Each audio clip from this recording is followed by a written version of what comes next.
कीनी के दे बहुगे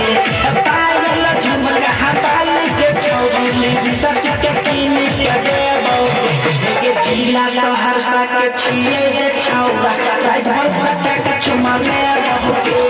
जिला सहरसा के छिए दे छौगा राइफल सट के चुमाले बहुगे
जिला सहरसा के छिए दे छौगा